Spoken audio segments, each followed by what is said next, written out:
कल की क्लास में हम लोगों ने चैप्टर 35 के अंदर जो मेंडल का पहला नियम है, प्रभाविता का नियम, वो देखा था। कैसे उसने अपनी संकरण तकनीक अपनाई थी कि विपुंसन किया जाता है, बैगिंग किया जाता है, वो सब हम लोगों ने देखा था। आज हम मेंडलवाद का दूसरा जो नियम है, मेंडल का द्वितीय नियम कहते हैं, जिसे युग्मकों की शुद्धता का नियम या विसंयोजन का नियम जिसे कहते हैं, उसके बारे में देखने वाले हैं। तो इसको करने के लिए मेंडल ने क्या किया, लक्षण पादप में लिया लंबाई। अब लंबाई के दो विप्रयासी रूप होते हैं बेटा, कौन कौन से, लंबा और दूसरा होता है बोना। ठीक है, अब इन दोनों को, इन लक्षणों को कंट्रोल करने, ये तो लंबाई के विप्रयासी रूप हो गए हैं ना। अब इनको कंट्रोल करने वाला जो जीन होता है वो युग्म विकल्पी जीन कहलाएंगे। तो ये जीन जो होते हैं जोड़े के रूप में पाए जाते हैं, कैपिटल टी और इसके लिए स्मॉल टी। ठीक है, अब लंबा को उसने मान लो फीमेल माना और बोने पादप का पार्ट जो उसने लिया वो नर था। ठीक है, तो ये हमारी हो जाएगी जनक पीढ़ी, पादप की जनक पीढ़ी जिसे पी बोला जाता है ना। अब उससे उसको F1 पीढ़ी प्राप्त करनी है। तो F1 पीढ़ी प्राप्त कब होती है, जब बेटा युग्मक बनते हैं, और युग्मक बनते हैं तब क्या होता है, जो युग्म विकल्पी जो जोड़े में है उनकी संख्या क्या हो जाएगी, आधी। तो इधर एक युग्मक में कैपिटल टी आएगा और इससे जो बोने वाले से जनक से जो युग्मक बनेंगे उसमें स्मॉल टी आएगा, क्योंकि युग्मकों के अंदर जिनकी संख्या क्या हो जाती है, आधी हो जाती है ना। हमारे अंदर होता है ना, जो सेल्स होती है हमारी जनक कोशिका, उसके अंदर 46 होता है, लेकिन अर्धसूत्री विभाजन होता है तो शुक्राणु के अंदर गुणसूत्र कितने होते हैं, 23, और अंडाणु के अंदर ये मादा के हैं तो अंडाणु में भी क्या आएंगे, 23, और जब ये वापस मिलेंगे तो इंसानों के गुणसूत्र कितने हो पाते हैं, 46 हो पाते हैं। ये होता है, तो सेम उसमें भी यही होता है कि जो जीन है डबल है वो युग्मक बनते समय आधे हो जाते हैं, क्योंकि युग्मकों का निर्माण कौन से विभाजन से होता है, अर्धसूत्री विभाजन से होता है। तो ये दोनों युग्मक मिलेंगे तब शुक्राणु और अंडाणु मिलते तो नया युग्मनज बनता है और नया भ्रूण बनता है। तो सेम ये युग्मक बनेंगे, ये नर युग्मक, ये मादा है तो ये मादा युग्मक हो गया और ये नर युग्मक हो गया, मिला तो F1 पीढ़ी बनी। और F1 पीढ़ी में क्या हो गए, दोनों ही जीन आ गए और ये हमारे होगी विषम युग्म की लंबे पौधे, है ना। कल पढ़ा था हम लोगों ने कि दोनों लक्षणों में से एक ही लक्षण अपने आप को प्रदर्शित कर पाता है, मेंडल ने ये कहा था और इसे प्रभाविता का नियम हमने कहा था। फिर उसके बाद इसमें क्या होने दिया, अभी यहाँ पर तो इसने कृत्रिम परागण करवा के करा कि लंबे वाली वर्तिकाग्र पर क्या किया, जो बोने पौधे हैं उसके परागकण लाके डाले, तो ये तो उसने कृत्रिम परागण किया। अब आगे F2 पीढ़ी प्राप्त करने के लिए उसने क्या करवाया, स्वपरागण करवाया।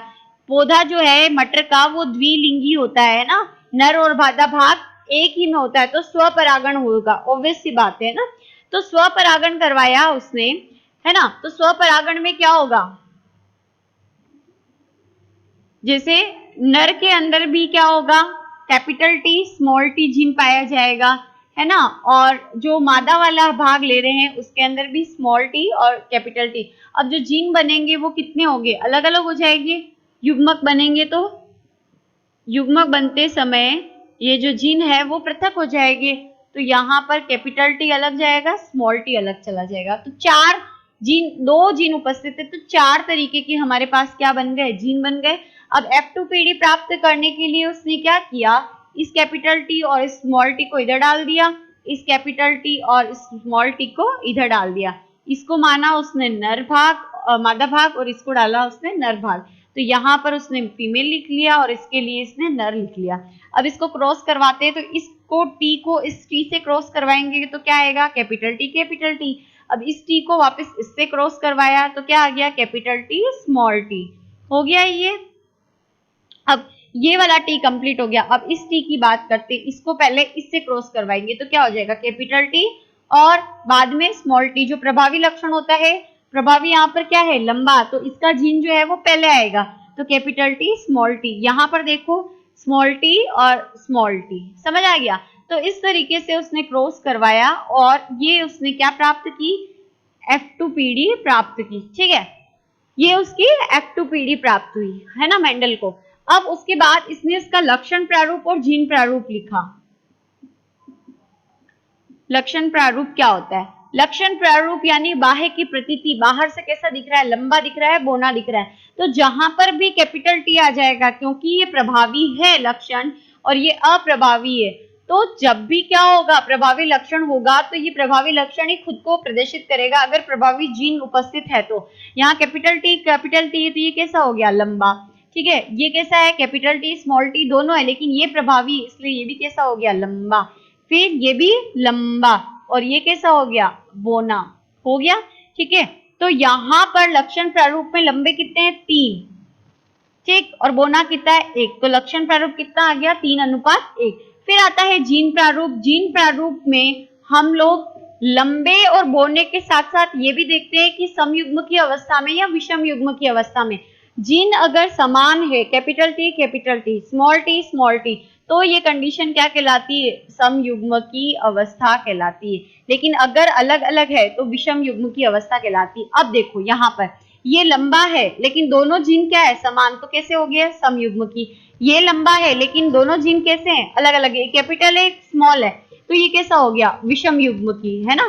अब यहाँ पर भी विषम युग्म की, क्योंकि एक कैपिटल है एक स्मॉल है, और ये कैसा हो गया, समयुग्म की।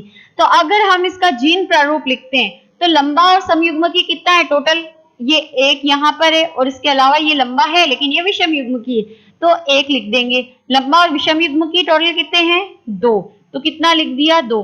और जो है बोना और समयुग्म की 1 है तो 1। तो जीन प्रारूप कितना आ गया, 1:2:1, और लक्षण प्रारूप 3:1। तो ये इस तरीके से उसने क्या किया, अपना एक्सपेरिमेंट कंप्लीट किया, है ना।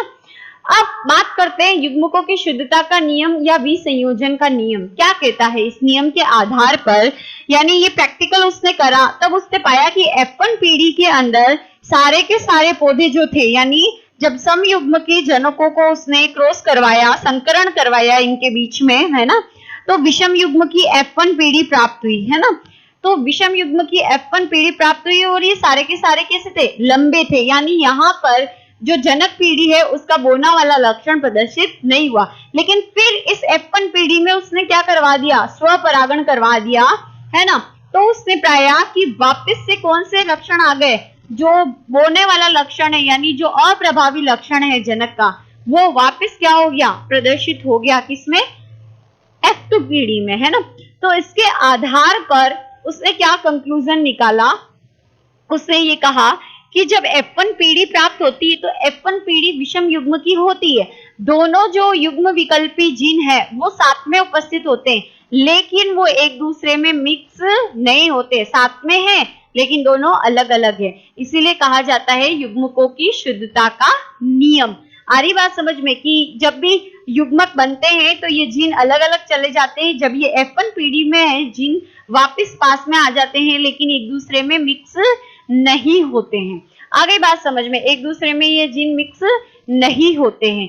फिर विसंयोजन का नियम, और जब वापस F1 पीढ़ी से वापस युग्मक बनते हैं तो ये जीन अलग अलग युग्मकों में क्या हो देते हैं, चले जाते हैं। विसंयोजन मतलब अलग होना।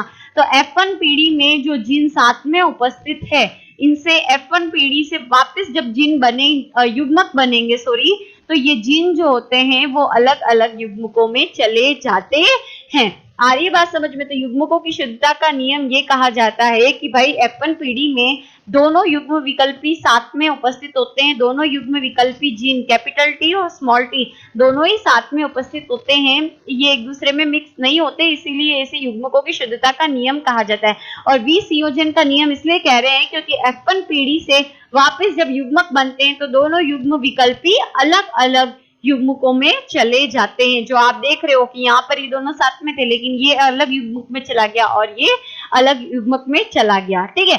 अब यहाँ पर हमने, अगर आप लोगों को देखते हो बुक में तो एक दिया हुआ है एकल संकर संकरण, ठीक है। क्या होता है, जब एक ही लक्षण की वंशागति का अध्ययन किया जाता है तो उसे एकल संकर संकरण कहते हैं। तो मेंडल का दूसरा नियम और पहला नियम था प्रभाविता का नियम, तो दोनों ही एकल संकर संकरण पर आधारित है। कैसे, क्योंकि हमने सिर्फ लिया है लंबाई, ठीक है। लंबाई के दो रूप है लेकिन लक्षण तो एक ही है लंबाई, तो जब भी हम एक ही लक्षण की वंशागति का अध्ययन करते हैं तो उसे बोला जाता है एकल संकर संकरण। अब लंबाई के साथ में ले लेती बीज का आकार, तो ये क्या हो जाता, द्विसंकर संकरण, है ना। अगर मैं ये बीज का आकार भी लेती, पौधे की लंबाई के साथ क्या लेती, बीज का आकार, तो ये द्विसंकर संकरण होता। तो अगर आपको क्वेश्चन पूछ लिया जाए कि एकल संकर संकरण को उदाहरण सहित समझाइए, तो ये एकल संकर संकरण का ये उदाहरण है। आपको लंबा बोना, F1 पीढ़ी प्राप्त करनी, F1 पीढ़ी में स्वपरागण करके चार्ट बनाना और लक्षण प्रारूप और जीन प्रारूप लिखेंगे, तब आपके एकल संकर संकरण का जो उदाहरण है वो कंप्लीट होता है। और डेफिनेशन होती है कि एक लक्षण की वंशागति का अध्ययन जब हम करते हैं, है ना, तो उसे हम एकल संकर संकरण कहते हैं। और मेंडल के दो नियम इसी के ऊपर आधारित है।